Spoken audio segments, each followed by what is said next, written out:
We're going to take a look at how to comp real people into 3D environments. From the conception of this project, I thought it'd be really cool to show a person working on designing a car from clay. It's something that I think looks really visually interesting and makes people want to learn and see the process to how cars are designed. The first step was to ask a friend if I could film him behind my makeshift green screen in my basement with green cloth I bought from Walmart and duct tape for motion tracking markers. I lit the scene with two Aputure LS 1S light panels bouncing onto the ceiling to get a flat, even key for the green screen. These lights also acted as a backlight for Jordan. Then I had a Rayzr 7 bouncing onto the ceiling as a front light. I had a shot list of all the references I wanted to get prior to the shoot. I found these just by searching around for raw footage of car designers working on creating new vehicles. We used my Canon C200 and shot in 4K Canon RAW. I had a bunch of pottery tools and this 15-pound block of clay that sat in my basement for years for having something for Jordan to interact with. There's a criteria that I have for every shot when comping someone in, when shooting, and when in post. When shooting, you need to match the height and focal length, the lighting, how both shots will interact with each other, and lastly, how you want it to look in the edit. Then in post, you need to be able to match the relative scale, the brightness, the color, and the saturation. So for all the shots of Jordan, what I had to do was key Jordan out of the green screen in After Effects, set up a camera in 3ds Max with the same height and focal length. Then in Max, I used a reference of a human to dial in the scale of how large Jordan should be to the scene, and how he might look color and lighting wise. My first try came out looking terrible.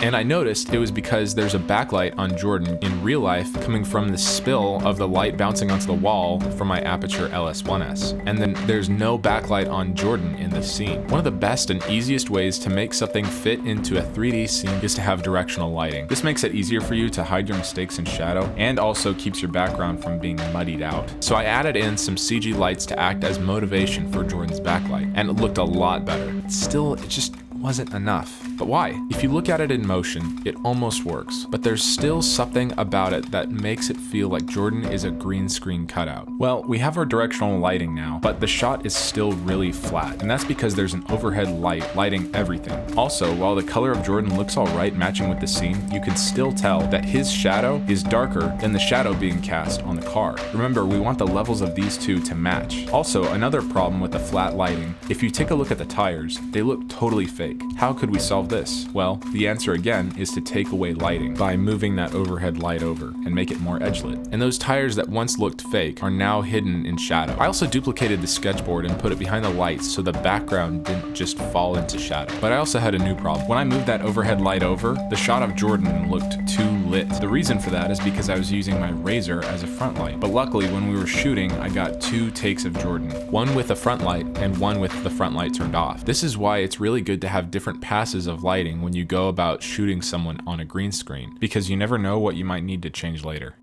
Then moving on to color, I use the Levels tool, CC Toner, and Lumetri color. This part is really a game of just trying to have a good eye for matching color, and most of it is instinctual, so I haven't found a real right or wrong way to do it. But these are a couple things that I look for when I try to match color. I start by using the green channel first, then red, and lastly blue. So we start with the green channel because it has the most information and it's what our eyes are the most sensitive to. And what you could do with Levels is to go through and just play it by eye, but there's a more precise way to do it, which is to go by the numbers. Whenever you move your cursor in After Effects, it has the numbers projected in the channels at the top right in the Info tab. What you want to do is hover your cursor over something with similar highlight levels, and then over the object that you're comping in with the same similar levels that you'd like to match. Then I try to line those numbers up exactly by the highlights, and then again by the shadows. Once I'm done with the first channel, then I go to the second and third. Usually this process means doing it multiple times since it doesn't always just click like that. After I feel like I get a base similarity, I add a CC Toner to match the overall color of the scene. The next thing I do is duplicate Jordan and make individual masks for specific parts where he might need to be brighter or darker. Like on his hands, they're really bright and they stand out, but the light in the scene would never be able to cast that brightness onto his hands. So I masked out his hands and lowered the white level in Lumetri. It's also helpful to take a step back, make your second pot of coffee for the day, then take another look at it again so your eye can readjust. I also like to apply a black and white filter over everything because that can help me get a different look of the image too.